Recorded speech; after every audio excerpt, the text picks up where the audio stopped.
Hey guys, I'm Amrita Agarwal from Amrita Agarwal coaching centre. मैं daily अपने channel पे एसएससी सीजीएल टीयर 1 के 2019, 2020 और 2021 में आए हुए मैथ्स के क्वेश्चंस टॉपिक वाइज लेके आती हूँ। आपको एक ही वीडियो में पिछले 3 साल के आए हुए एक टाइप के सारे क्वेश्चंस मिलेंगे, तो आपको उसका कंसेप्ट क्लियर होने के साथ शॉर्ट फॉर्मूले के साथ उसके सॉल्यूशन की अच्छी प्रैक्टिस हो जाएगी, जो आपके लिए इम्पॉर्टेंट है। अभी तक मैंने ज्योमेट्री, ट्रिग्नोमेट्री, अलजेब्रा कंप्लीट करवा दिया है और मेंसुरेशन के कुछ पार्ट ही बचे हैं, जल्दी वो भी कंप्लीट करवा दूंगी। और इसी तरीके से पिछले 3 साल के आए हुए मैथ्स के सारे क्वेश्चंस आपको प्रोवाइड कर दूंगी। आप सबको मैथ्स के सारे क्वेश्चंस पिछले 3 साल के आए हुए सब एक ही जगह मिल जाएं, इसके लिए मैंने एक प्लेलिस्ट बनाया हुआ है, जिसमें मैंने अभी तक जितने भी प्रीवियस 3 साल के आए हुए टॉपिक वाइज क्वेश्चंस आपको दिए हैं और आगे दूंगी, उन सब की लिंक उस प्लेलिस्ट में मिलेगी। और प्लेलिस्ट की लिंक मिलेगी आपको आई बटन पे और डिस्क्रिप्शन बॉक्स में। आपको आई बटन पे और डिस्क्रिप्शन बॉक्स में एसएससी सीजीएल टीयर 2 के मैथ्स के प्रीवियस ईयर पेपर के सॉल्यूशन के प्लेलिस्ट की लिंक मिलेगी। और एसएससी में आए हुए जितने भी मेंसुरेशन के क्वेश्चंस मैंने अभी तक सॉल्व करवाए हैं और आगे करवाऊंगी, उन सबके सॉल्यूशन के प्लेलिस्ट की लिंक भी मिलेगी, जो आपके लिए इम्पोर्टेंट होगी। तो अभी मैं मेंसुरेशन के कुछ क्वेश्चंस लेकर के आई हूँ, जो पिछले 3 साल में आपके से पूछे गए हैं। तो स्टार्ट करते हैं। क्वेश्चन है, the area of a field in a shape of a regular hexagon is 2400 √3 metre square. The cost of fencing the field at rupees 16.80 per meter is।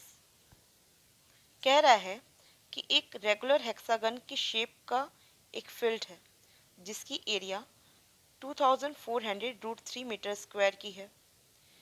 इसकी फेंसिंग करवाने का खर्च बताना है, जबकि 1 मीटर की लेंथ का खर्च आता है 16.80 रुपीज़।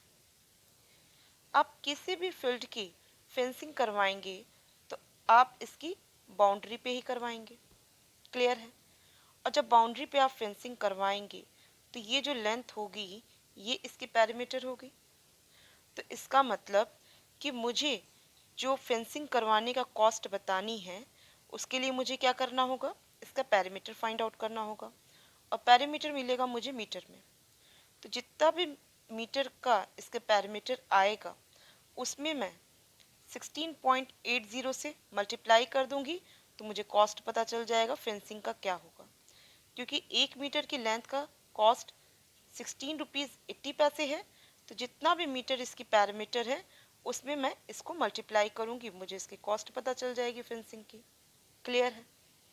अब इसका पैरामीटर कैसे फाइंड आउट होगा, देखिए मुझे हेल्प करने के लिए एरिया दे के रखा है इस रेगुलर हेक्सागन की। तो इसका मतलब कि मैं रेगुलर हेक्सागन की एरिया में से इसका पैरामीटर फाइंड आउट करूं, और रेगुलर हेक्सागन की एरिया में से मैं इसके साइड को फाइंड आउट कर सकती हूँ। मीन्स ये जो रेगुलर हेक्सागन है उसकी एक साइड मैं बता सकती हूँ कि क्या होगी। और जब मुझे साइड मिल जाएगा तो उसके हेल्प से मैं इस रेगुलर हेक्सागन का पैरामीटर फाइंड आउट करूँगी, क्योंकि रेगुलर हेक्सागन का मतलब ही है कि इसके जितने 6 साइड्स हैं वो सब आपस में इक्वल हैं। रेगुलर होने का मतलब ही होता है सारे साइड्स इक्वल हों, क्लियर है। तो जब एक साइड क्लियर पता चल जाएगा, 6 से मल्टीप्लाई कर देंगे, मुझे पूरा पैरामीटर पता चल जाएगा। और आपको पता होगा कि रेगुलर हेक्सागन के लिए जो एरिया का फॉर्मूला होता है वो होता है 3√3/2 साइड स्क्वायर। और उसी की हेल्प से मैं इजीली साइड निकाल सकती हूँ। 6 से मल्टीप्लाई करूँगी, पैरामीटर मिलेगा, और उसमें 16.80 से मल्टीप्लाई करूँगी, मुझे इसकी फेंसिंग का कॉस्ट मिल जाएगा, दैट्स इट। अब बात आती है कि बहुत सारे स्टूडेंट्स ऐसे होते हैं जिनको रेगुलर हेक्सागन की एरिया के लिए फॉर्मूला लर्न नहीं रहता है। उनके लिए मैं कुछ बेसिक पॉइंट्स आपको क्लियर कर देती हूँ, जिससे कि कभी भी आपको इस टाइप के क्वेश्चंस को सॉल्व करने में दिक्कत नहीं होगी और ये फॉर्मूला भी आपके दिमाग में अच्छे से बैठ जाएगा। देखिए, सबसे पहले तो आपको ये पता होना चाहिए कि कोई भी रेगुलर पॉलीगन हो तो उसका सेंटर वही होगा जो उस पॉलीगन का सर्कम सर्कल का सेंटर होगा, क्लियर है। जैसे कि यहाँ पे रेगुलर हेक्सागन देख रहे हैं, तो रेगुलर हेक्सागन का सेंटर वही है जो रेगुलर हेक्सागन पे बनने वाले सर्कम सर्कल का सेंटर है। तो इसका मतलब ये क्या हुआ, ये रेडियस हुआ और ये सब होंगे आपस में बराबर। क्लियर है? तो इसका मतलब कि ये जो ट्रायंगल अगर मैं फोकस करूं, अगर मैं ये ट्रायंगल फोकस करूं तो ये ट्रायंगल क्या हो गया, आइसोसेलेस ट्रायंगल अभी दिख रहा है। और आप सबको क्लियर पता है कि ये सारे साइड्स इक्वल हैं क्योंकि ये रेगुलर पॉलीगन है, रेगुलर हेक्सागन है। तो इसका मतलब ये सेंटर पे बनाएगा भी इक्वल इक्वल एंगल। क्लियर है? और सेंटर पे चारों तरफ बनने वाला जो एंगल होता है वो 360 डिग्री होता है। तो इसका मतलब कि इसका अगर मैं एक एंगल लूंगी तो वो कितने डिग्री का होगा, क्योंकि 6 पार्ट में एंगल्स डिस्ट्रीब्यूट हो गए हैं, इस वजह से 360/6 होगा इसके एक ट्रायंगल पे यहाँ बनने वाला एंगल, जो कि 60 डिग्री होगा। इसका मतलब कि यहाँ पे बनने वाला एंगल 60 डिग्री है और क्योंकि ये दोनों साइड्स आपस में इक्वल हैं तो ये दोनों एंगल्स भी आपस में इक्वल होंगे जो 60 डिग्री के होंगे। इससे ये क्लियर हुआ कि जो रेगुलर हेक्सागन है इसके जितने भी ट्रायंगल्स फॉर्म हो रहे हैं वो हो रहे हैं इक्विलैटरल ट्रायंगल। तो अगर ये इक्विलैटरल ट्रायंगल फॉर्म हो रहे हैं तो आप सब में से 99.9% लोगों को इक्विलैटरल ट्रायंगल की तो एरिया पता ही है क्या है, √3/4 साइड स्क्वायर। क्लियर है? बस आपको क्या दिमाग में रखना है कि यहाँ पे रेगुलर हेक्सागन है तो यहाँ पे 6 इक्विलैटरल ट्रायंगल मुझे मिलेंगे।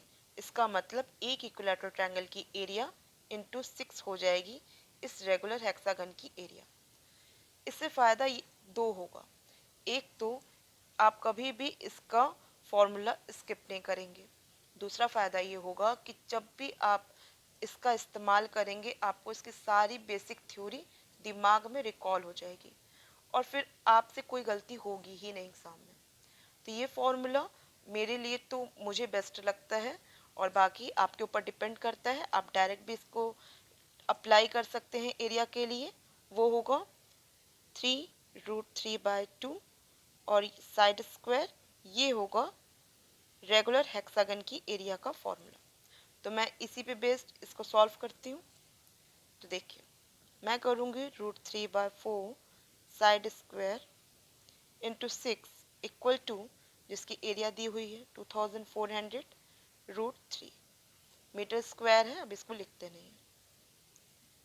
अब देखिए 6 से ये कटेगा, मुझे मिल जाएगा 400 और √3 से ये √3 कट जाएगा।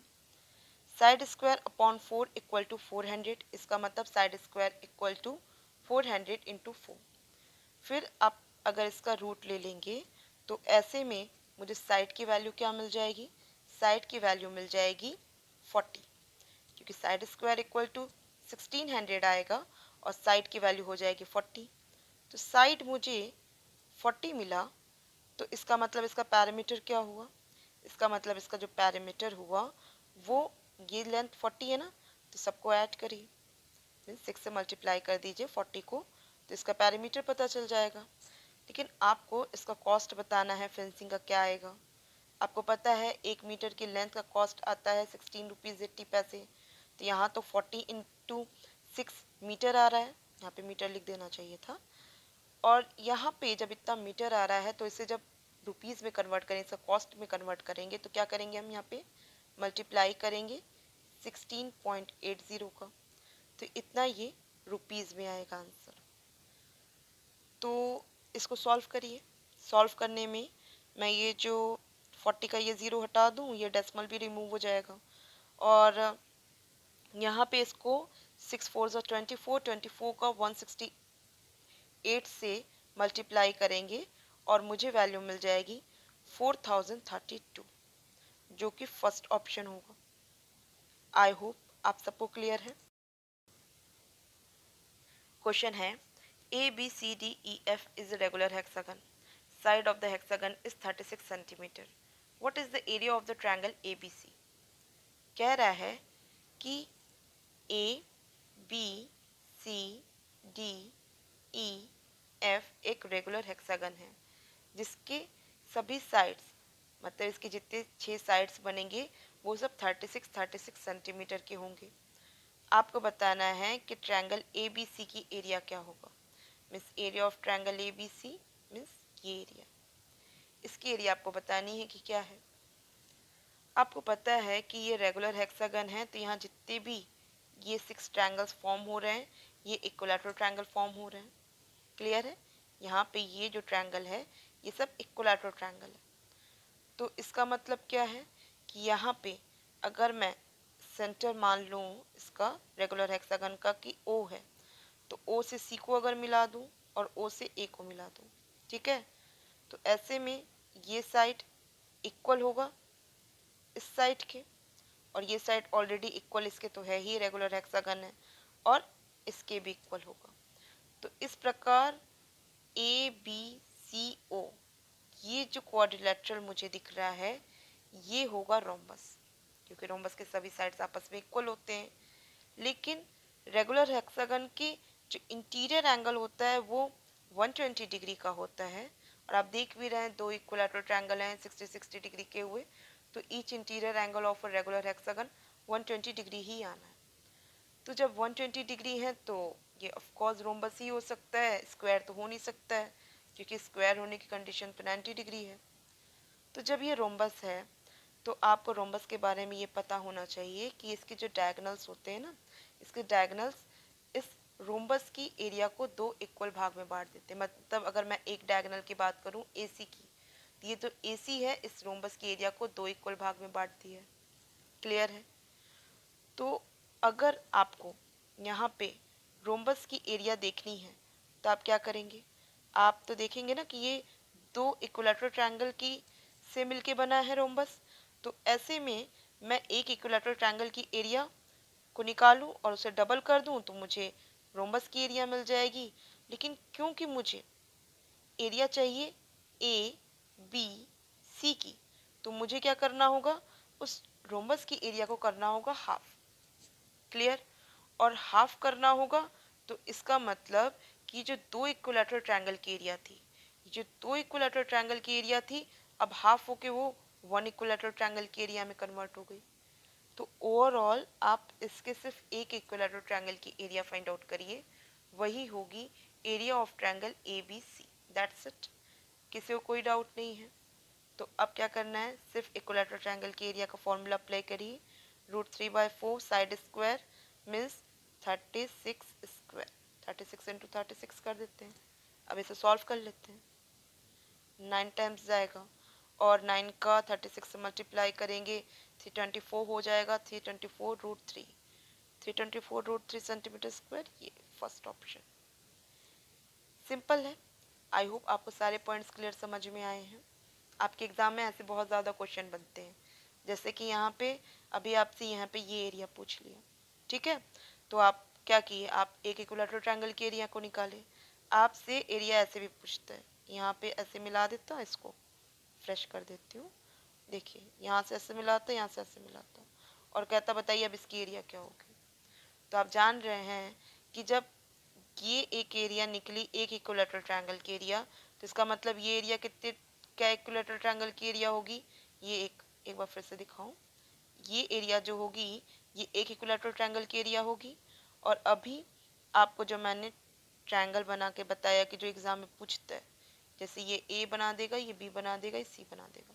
अब बताइए इसकी एरिया फाइंड आउट करनी है, तो आपको एक इक्विलैटरल ट्रायंगल की एरिया, ये दूसरे इक्विलैटरल ट्रायंगल की एरिया, और ये तीसरे इक्विलैटरल ट्रायंगल की एरिया, मीन्स आप 3 इक्विलैटरल ट्रायंगल की एरिया निकालिए, 3√3/4 साइड स्क्वायर 36 कर दीजिए। अब बस ये क्या हो जाएगी, इसकी एरिया निकल जाएगी। ऐसे ही करके बहुत सारे क्वेश्चंस आपके एग्जाम में बनते हैं जिसे आप इजीली डील कर सकते हैं। मैं समझती हूँ आपको सारे पॉइंट्स क्लियर समझ में आ गए हैं। फिर भी किसी के मन में कोई भी डाउट डेवलप होता है तो आप मुझसे कमेंट बॉक्स में डिस्कस कर सकते हैं, मैं आपको क्लियर करूँगी। अब मैं नेक्स्ट क्वेश्चन पे चल रही हूँ। क्वेश्चन है, the sum of the interior angles of a regular polygon A is 1260 degrees and each interior angle of a regular polygon B is 128 and 4.7 degrees. The sum of the number of sides of polygons A and B is. कह रहा है कि polygon A है, इसके सम of interior angles दिया है 1260 degree का, और आपसे कह रहा है कि each interior angle of a regular polygon B है 128 एंड 4.7 डिग्री का। बताना है कि जो पॉलीगन ए और पॉलीगन बी, इन दोनों की साइड का एडिशन क्या होगा, क्योंकि कह रहे हैं ना the sum of the number of sides of polygon A and B. देखिए, ऐसे तो इसकी वैल्यू आप सेकेंड्स में निकाल सकते हैं। आप सबको पता है कि sum of interior angle of polygon अगर 1260 है तो इसका मतलब ये पॉलीगन है नोनागन। इसका मतलब नंबर ऑफ साइड क्या हो गई, ए की हो गई 9। क्लियर। और आपको ये पता होगा कि रेगुलर पॉलीगन का ईच इंटीरियर एंगल अगर कहता है 128 एंड 4.7 डिग्री, इसका मतलब ये रेगुलर हेप्टागन की बात कर रहा है। तो इसका मतलब कि जो पॉलीगन बी है ये हेप्टागन है, इसकी नंबर ऑफ साइड 7 होगी। तो ऐसे में नोनागन और हेप्टागन, इन दोनों ही पॉलीगन्स के नंबर ऑफ साइड्स का एडिशन 9 + 7 मीन्स 16 होगा। क्लियर है, ऐसे ही सॉल्व हो गया। बट फिर भी अगर आपको लर्न नहीं रहता है इसका डिटेल कि आपको ईच इंटीरियर एंगल देखें और आप आइडेंटिफाई कर पाएँ कि नहीं ये हेप्टागन ही है, ये आपका नोनागन ही है, अगर आप नहीं आइडेंटिफाई कर पा रहे हैं तो इसके लिए फॉर्मूला है। सबसे पहले तो आप ये जानिए कि sum of interior angle of a regular polygon करें चाहे sum of interior angle of a polygon करें, ये दोनों ही केस में आपको जो वैल्यू मिलेगी वो सेम मिलेगी। क्लियर है। जैसे कि आप इक्विलैटरल ट्रायंगल के भी तीनों एंगल्स का सम लेंगे 180 डिग्री मिलेगा, और स्केलन ट्रायंगल के लिए भी तो तीनों एंगल्स का सम 180 डिग्री ही होगा। उसी तरीके से कोई भी आप sum of interior angle of regular polygon हो या नॉन रेगुलर पॉलीगन हो, अगर 1260 डिग्री है तो इसका मतलब ये नोनागन ही है। That's it. तो ये तो एक सिंपल बात हुई, और अभी मैं इसको जनरेट कराती हूँ इसका फॉर्मूला। देखिए, आपको पता है कि पॉलीगन के जितने भी नंबर ऑफ साइड होंगे, मान लीजिए n नंबर ऑफ साइड है, तो इसका मतलब उसके जो ट्रायंगल्स भी बन रहे हैं वो भी नंबर ऑफ ट्रायंगल्स कितने होंगे, n ही होंगे। जैसे कि आप हेक्सागन के केस में देखिए तो हेक्सागन में नंबर ऑफ साइड 6 है, तो ऐसे में सेंटर पे बनने वाला जो ट्रायंगल्स हैं उनके भी नंबर्स कितने मिले थे, 6 मिले थे। क्लियर है। और आपको पता है कि अगर मैं सिर्फ एक ट्रायंगल की बात करूं तो एक ट्रायंगल में तीनों एंगल्स का सम 180 डिग्री होता है, और यहाँ पे n ट्रायंगल्स बन रहे हैं, तो इन सभी ट्रायंगल्स के द्वारा बनने वाला जो एंगल है, ये सारा एंगल ये ट्रायंगल के द्वारा ही बन रहा है, तो इसके द्वारा बनने वाला जो एंगल है वो कितने डिग्री का हो जाएगा, 180 n डिग्री का होगा। क्लियर है। आपको पता है कि जब आप बात करते हैं सम ऑफ इंटीरियर एंगल तो आप इसकी बात कर रहे होते हैं, यही ना सम ऑफ इंटीरियर एंगल होता है। तो ये सम ऑफ इंटीरियर एंगल में सेंटर पे जो बन रहा है एंगल वो तो इंक्लूडेड नहीं होता है।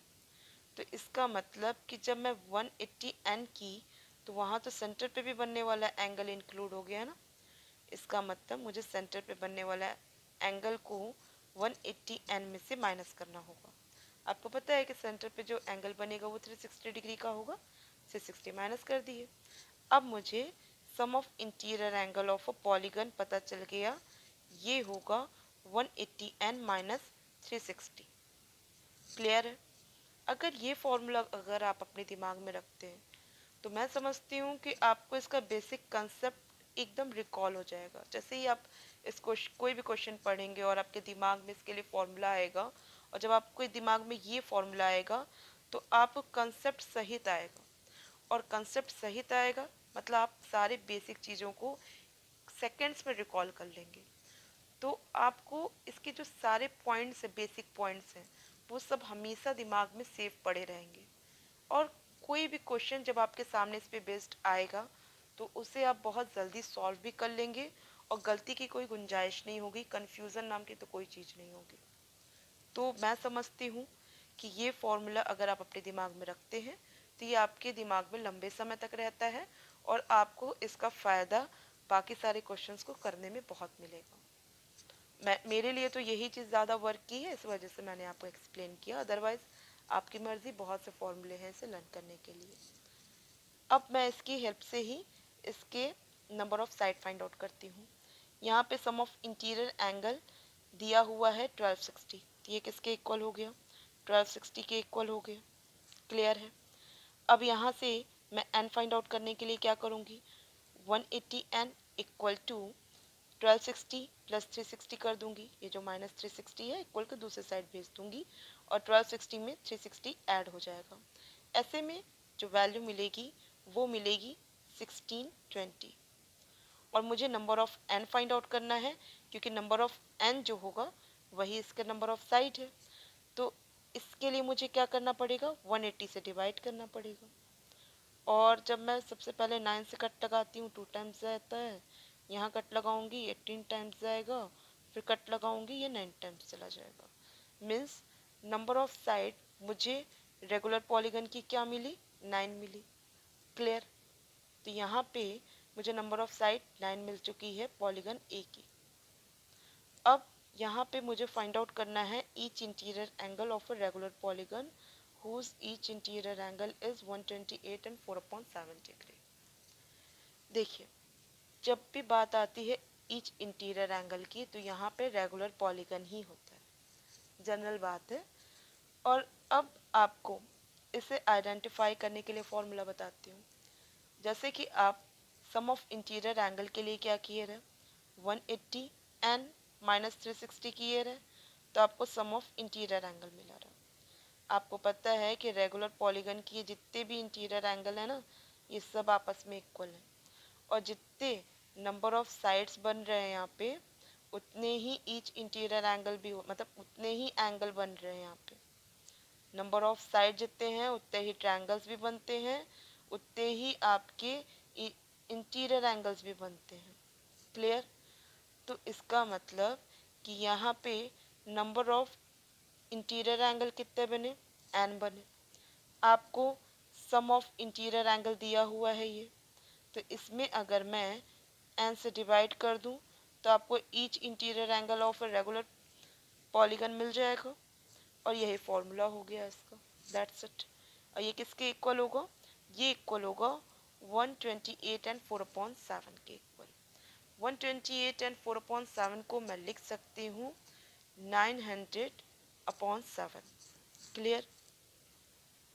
तो ये इक्वल हो गया 900/7 के। अब इसे सॉल्व करते हैं। सॉल्व करेंगे तो क्या करेंगे? n को मल्टीप्लाई कर देंगे 900 से और 7 को मल्टीप्लाई करेंगे 180n इंटू मतलब 180n माइनस 360 इंटू 7 करेंगे। तो 180 में जब 7 का मल्टीप्लिकेशन किया जाएगा तो जो मुझे वैल्यू मिलेगी वो वैल्यू मिलेगी 1260। इसका मतलब कि यहाँ मुझे क्या मिला? 1260 एन मिला। और ये जो 900 एन है उसे यहाँ इक्वल के इस साइड भेजेंगे तो माइनस हो जाएगा, माइनस कर देंगे 900 एन को। तो मुझे फाइनल कितना मिला? मुझे फाइनल मिला 360 एन। ठीक, 360 एन किसके इक्वल हो जाएगा? इक्वल होगा 7 इंटू 360 के। 360 एन इक्वल होगा 7 इंटू 360 के। तो इसका मतलब एन कितना हो गया? एन हो गया 7। यहाँ मतलब नंबर ऑफ साइड 7 आई है। तो आप खुद से कैलकुलेट कर लीजिए, अदरवाइज मैं कर ही दे रही हूँ। यहाँ पे आपको यहाँ तक तो कोई डाउट नहीं है कि यहाँ पे जब मैं 1260 में 900 माइनस की हूँ तो ये जो n मिला है ये किसके इक्वल है? ये है 7 इंटू 360 के इक्वल है। यहाँ पे मुझे इसको माइनस करके वैल्यू मिलेगी 360n इक्वल टू 7 इंटू 360 इसका मतलब मुझे नंबर ऑफ साइड क्या मिल गई, 7 मिल गई। क्लियर। तो ये हेप्टागन क्लियर हो गया, ये नोनागन क्लियर हो गया। तो इसका मतलब सम ऑफ नंबर ऑफ साइड कितने हो गए पॉलीगन ए और बी के, वो हो गए 9 + 7 मीन्स 16, जो कि सेकंड ऑप्शन है। आई होप आपको सारे पॉइंट्स क्लियर समझ में आए। किसी को किसी भी पॉइंट पे डाउट है तो आप मुझे कमेंट बॉक्स में दीजिएगा, और आपको वीडियो कैसा लगा आप मुझे कमेंट बॉक्स में बताइए।